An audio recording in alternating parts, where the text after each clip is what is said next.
Mushroom Shahi curry తయారు చేయు విధానం. ముందుగా స్టవ్ పై పాన్ పెట్టుకుని నూనె వేసి కొంచెం జీడిపప్పు, కొద్దిగా ఉల్లిపాయ ముక్కలు వేసి కొంచెం బంగారు రంగు వచ్చే వరకు వేయించుకోవాలి.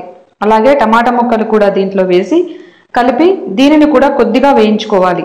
ఈ మిశ్రమాన్ని మిక్సీ జార్లో వేసి కొన్ని నీళ్లు కూడా పోసుకొని పేస్ట్ చేసి పెట్టుకోవాలి. అదే ప్యాన్లో కొంచెం పసుపు, పచ్చి బఠానీ, కొంచెం ధనియాల పొడి వేసి కారం, టమాటా ప్యూరీ వేసి చక్కగా ఉడికించుకోవాలి. ఇలా ఉడికించుకున్న తర్వాత ముందుగా రెడీ చేసుకున్న ఉల్లిపాయ, టమాటా పేస్ట్ వేసి మరికొన్ని నీళ్లు కూడా పోసి మరొక్కసారి ఉడికించుకోవాలి.